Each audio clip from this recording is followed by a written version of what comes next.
ఖమ్మం వెళ్దాం. ఖమ్మంలో మా ప్రతినిధి ఉపేంద్ర మనకు అందుబాటులో ఉన్నారు. ప్రధానంగా కొత్త ప్రభుత్వం వచ్చిన తర్వాత 6 గ్యారెంటీల అమలుకు నిజంగా ఒక రకంగా అప్పులతో అంటే గత ప్రభుత్వం చేసినటువంటి అప్పులతో ఒక రకంగా ఇబ్బందికరమైనటువంటి పరిస్థితి ప్రస్తుత ప్రభుత్వానికి కొనసాగుతున్న పరిస్థితి. ఆ ప్రభుత్వానికి ఆదాయం వచ్చే వనరులు సన్నగిలినటువంటి వైనం కనిపిస్తూ ఉంది. రియల్ ఎస్టేట్ రంగంలో రిజిస్ట్రేషన్స్ లేకపోవడంతో ఇక నిలిచినటువంటి ఆదాయం ఖమ్మం రిజిస్ట్రేషన్ పరిధిలో 30 నుంచి 40 వరకు రిజిస్ట్రేషన్లు అవుతున్నాయి. ఇక సంక్రాంతి పండుగ సందర్భంగా ల్యాండ్ కొనుగోలుకి ఆసక్తి చూపించే అవకాశం ఉన్నట్లు తెలుస్తోంది. సో ఈ నేపథ్యంలో ఖమ్మం జిల్లాలో గతంతో పోల్చుకుంటే ఇక భూముల ధరలు కూడా పెరిగినటువంటి పరిస్థితి కనిపిస్తుంది. దీనికి సంబంధించి పూర్తి అప్డేట్స్ ఖమ్మం నుంచి మనకి మన ప్రతినిధి ఉపేంద్ర అందిస్తారు. ఉపేంద్ర చెప్పండి. రాజశేఖర్, ఖమ్మం జిల్లాకు సంబంధించి రియల్ ఎస్టేట్ వ్యాపారులు పూర్తి స్థాయిలో రాష్ట్ర ప్రభుత్వం యొక్క తీసుకున్న నిర్ణయంపై ఆశతో ఎదురు చూస్తా ఉన్నారు. ఖమ్మం జిల్లా వ్యాప్తంగా దాదాపు 40,000 నుంచి 80,000 పైగా ఇప్పటికే రిజిస్ట్రేషన్ కోసం దరఖాస్తు చేసుకొని ప్రభుత్వం యొక్క ఆదేశాల కోసం సర్వే కోసం వెయిట్ చేస్తున్న నేపథ్యం కూడా కనబడతా ఉంది. అసలు రిజిస్ట్రేషన్లకు సంబంధించి రియల్ ఎస్టేట్ ఎందుకు ఈ రోజు ప్రభుత్వం డిపెండ్ అయి ఉందన్న అంశాలు కనుక పరిశీలిస్తే, తెలంగాణ రాష్ట్రంలో గత ప్రభుత్వం బీఆర్ఎస్ ప్రభుత్వం పరిపాలన అందించిన నేపథ్యంలో దాదాపు తెలంగాణ రాష్ట్రాన్ని అప్పుల కూపిల్లో ముంచిపోయిందని చెప్పేసి ఇటీవల కాలంలో కాంగ్రెస్ సీఎం రేవంత్ రెడ్డి అసెంబ్లీ సాక్షిగా ప్రకటించారు. ప్రస్తుతం తెలంగాణ రాష్ట్రంలో ప్రజలకు సంక్షేమ ఫలాలు అందించాలి అనన్నా, అదే నేపథ్యంలో ఉద్యోగస్తులకు జీతాలు సమయానికి అందించాలన్నా తెలంగాణ రాష్ట్రం ప్రభుత్వం దగ్గర పూర్తి స్థాయిలో ఈ రోజు బడ్జెట్ లేకపోవడం అనేది తీవ్రమైనటువంటి వేధిస్తా ఉన్న నేపథ్యం కూడా కనబడతా ఉంది.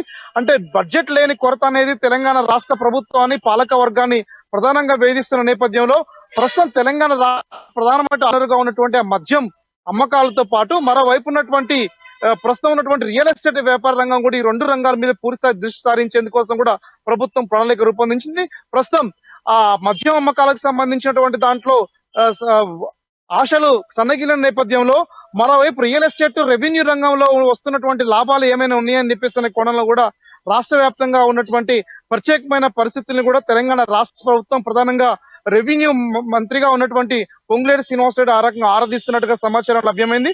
ఖమ్మం జిల్లాలో ఉన్నటువంటి ప్రధానమైనటువంటి అనేక చోట్ల కూడా వెంచర్లు, అటు నగరపాలక సంస్థ నుంచి మొదలుపెట్టి సుడా వరకు కూడా అన్ని చోట్ల కూడా ఇప్పటికే ప్రభుత్వం ఆదేశాల కోసం వెంచర్లు వేసి ఒక్కొక్క ఫ్లాట్ కి 1,000 రూపాయల నుంచి 10,000 రూపాయలు పేమెంట్ చేసి దాదాపు 80,000 మంది పైగా ప్రజానికం రిజిస్ట్రేషన్లకు సంబంధించి దానికోసం వెయిట్ చేస్తున్నట్టుగా సమాచారం ఉంది. ఇదే నేపథ్యంలో రిజిస్ట్రేషన్ గత 4 ఏళ్లుగా నిలిపివేయడంతో తీవ్ర స్థాయిలో ప్రజానికంతో పాటు రియల్ ఎస్టేట్ వ్యాపారులు మరోవైపున ప్రభుత్వం కూడా గండిపడుతున్నట్టుగా మనకు స్పష్టమైనటువంటి అంశం ఏమైంది. ఇదే నేపథ్యంలో తెలంగాణ రాష్ట్ర ప్రభుత్వాన్ని ప్రజానికం కావచ్చు వీరందరూ కూడా కోరుకునేది మొదటగా రెవెన్యూకి సంబంధించినటువంటి ఆదాయం పెరగాలి అంటే రిజిస్ట్రేషన్ అవకాశాలను పెంచాలని చెప్పేసి అడుగుతా ఉన్నారు. ప్రస్తుతం ఖమ్మం జిల్లాలో దాదాపు అన్ని చోట్ల కూడా రియల్ ఎస్టేట్ ద్వారా భూములకు విపరీతమైనటువంటి రెక్కలు వచ్చాయి. ధరలు పెరిగిపోయిన నేపథ్యంలో ప్రస్తుతం వ్యవసాయానికి సంబంధించినటువంటి ఏదైతే అంశాలు ఉన్నాయో ఆ పంట కొనుగోలు, పంట అమ్మకం ద్వారా వచ్చిన లాభాల ద్వారా ఈ సీజన్ జనవరి నెల తర్వాత సంక్రాంతి సందర్భంగా అటు పత్తితో కావచ్చు, అదే నేపథ్యంలో మిర్చితో కావచ్చు, ధాన్యాలతో కావచ్చు, ఈ అన్నిటి ద్వారా వచ్చినటువంటి ఆదాయాన్ని బేస్ చేసుకొని కొత్త భూములు కొనేటువంటి అవకాశం కావచ్చు, రిజిస్ట్రేషన్ చేసుకునేటువంటి అవకాశం కావచ్చు, ఆ ఎల్ఆర్ఎస్ బీఆర్ఎస్ పై డిపెండ్ అయినటువంటి నేపథ్యం కూడా ప్రభుత్వం, అటు రియల్ ఎస్టేట్ వ్యాపారులు, ప్రజలు కూడా ప్రభుత్వ నిర్ణయంపై ఆశతో ఎదురు చూస్తున్న నేపథ్యం కూడా కనబడతా ఉంది. ప్రధానంగా ఇప్పుడున్నటువంటి వ్యాపార వర్గాల యొక్క అంచనా ఏంటంటే తెలంగాణ రాష్ట్ర ప్రభుత్వం జీపీ లేఅవుట్స్ ద్వారా పర్మిషన్ ఇవ్వడం ఫలితంగా అనేక చోట్ల కూడా భూ అమ్మకాలు పెరిగే అవకాశం ఉంది. భూమి అట్టడుగు వర్గాలకు, సామాన్యులకు, పేదలకు అందుబాటులో ఉండేటువంటి అవకాశం ఉంది. కాబట్టి తక్షణమే జీపీ లేఅవుట్స్ పర్మిషన్ ఇచ్చి రిజిస్ట్రేషన్స్ కి అనుమతి ఇచ్చి సర్వే చేయించాలని చెప్పేసి అటువంటి దాఖలు కూడా ఖమ్మం జిల్లాలోకి సంబంధించి అప్పీల్ కూడా ఖమ్మం జిల్లా వైపు నుంచి వస్తా ఉన్నాయి.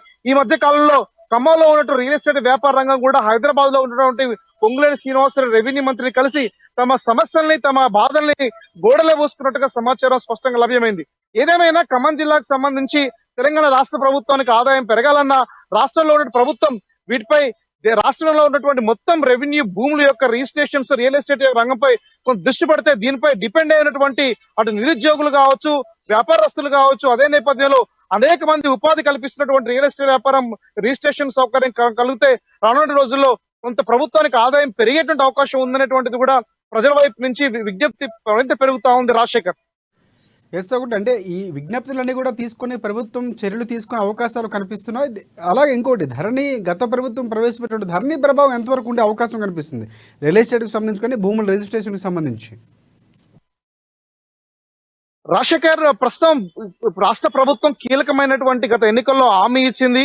ధరణి ప్లేస్ లో భూమాతకు సంబంధించినటువంటి ఒక పోర్టల్ ని చేంజ్ చేయాలని చెప్పేసి అనేటువంటి కూడా ప్రయత్నం చేస్తుంది. దానికి అనుగుణమైనటువంటి సమాచారాన్ని కూడా రాష్ట్ర వ్యాప్తంగా ఉన్నటువంటి ఆ పోర్టల్ ని మార్చి దేశంలో కీలకమైనటువంటి ఒక సంస్థతో దాంతో కొలాబరేషన్ అయ్యి రానున్న రోజుల్లో ధరణి పేరుని భూమాతగా మార్చేటువంటి అవకాశం ఉంది. ఈ నేపథ్యంలో కొంత ఆలస్యంగా రిజిస్ట్రేషన్ అయ్యే అవకాశం ఉన్నట్లుగా కొంత సమాచారం లభ్యమైంది. ఏదేమైనా సరే ధరణి పోర్టల్ ఉన్నప్పటికీ అదే నేపథ్యంలో భూమాత అనేటువంటి మార్చినప్పటికీ ప్రజానికానికి రైతులకు అదే ఏదైతే ఉపయోగకరంగా ఉన్నటువంటి భూమాత ఉందో అది కాస్త రియల్ ఎస్టేట్ వ్యాపారులు కూడా ఉపయోగకరంగా తొందరగా రిజిస్ట్రేషన్ అవ్వడానికి అవకాశం ఉన్నట్టుగా మనకు స్పష్టంగా లభ్యం అవుతుంది. అందుకని రానున్నటువంటి రోజుల్లో ప్రభుత్వం త్వరగా నిర్ణయం తీసుకుంటే తెలంగాణ రాష్ట్ర ప్రభుత్వానికి ఆదాయం పెరిగే అవకాశం ఉంది. ఏదైతే 6 గ్యారంటీల పథకంలో కీలకమైనటువంటి బడ్జెట్ తో ముడిపడినటువంటి ఏదైతే ఉందో రెవెన్యూ ఆదాయం వైపు ముడిపడినటువంటి ఏదైతే రియల్ ఎస్టేట్ రంగం ఉందో దాన్ని సత్వరమే రంగంలోకి తీసుకొని రావాలి. దాన్ని యాక్టివేట్ చేసి టౌన్ ప్లానింగ్ కమిషన్ ని అదే నేపథ్యంలో రెవెన్యూ అధికారులందరూ కూడా అలర్ట్ చేసి రిజిస్ట్రేషన్ అధికారులు అలర్ట్ చేసి ప్రజలకి అందుబాటులో తీసుకురావాలని చెప్పేసి కూడా ఇటు అన్ని వర్గాలకు చెందినటువంటి ప్రజలు ప్రభుత్వాన్ని విజ్ఞప్తి చేస్తా ఉన్నారు. రాజశేఖర్.